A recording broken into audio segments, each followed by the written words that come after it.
Social మీడియాలో game changer cinema గురించి పెద్ద ఎత్తున చర్చ జరుగుతూ ఉంది.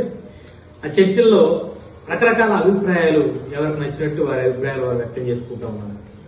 సాధారణంగా ఈ భారతదేశం అతిపెద్ద ప్రజాస్వామిక దేశం కాబట్టి ఎవరి అభిప్రాయాలను ఎవరికి నచ్చినట్టుగా వారు వ్యక్తపరిచేటువంటి హక్కు వారికి ఉంటుంది. ఎందుకంటే ఒకరికి నచ్చింది ఇంకొకరికి నచ్చాలి అని చెప్పేసి రూల్ అయితే ఏం లేదు. అది సినిమా అయినా సరే, ప్రభుత్వం అయినా సరే, ముఖ్యమంత్రి అయినా సరే, ప్రధానమంత్రి అయినా సరే.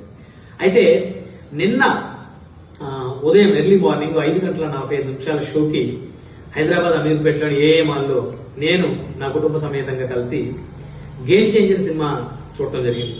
సినిమా నిజంగా చాలా అద్భుతంగా ఉంది. నాకైతే సినిమా చాలా బాగా నచ్చింది.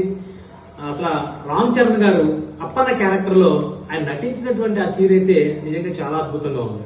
అంటే మాటలు సరిగ్గా రానటువంటి ఒక వ్యక్తి క్యారెక్టర్ లో ఆయన నటించి ఆయనకు వచ్చినటువంటి అవకాశాలు ఏ విధంగా మాటలు మాట్లాడలేకపోవటం వల్ల చేజార్చుకున్నారు అనేటువంటిది ఆయన అక్కడ చాలా స్పష్టంగా చూపించారు ఆ క్యారెక్టర్ లో. అదేవిధంగా ఆయన చంపేటప్పుడు ఆయన కనీసం ఎక్కడ ఉన్నాను అని చెప్పే సందర్భంలో కూడా ఆయనకు ఉన్నటువంటి ఆ లోపం ఏదైతే ఉందో దాన్ని చాలా స్పష్టంగా అక్కడ కనపడినటువంటి పరిస్థితి ఉంది ఆయన క్యారెక్టర్ లో.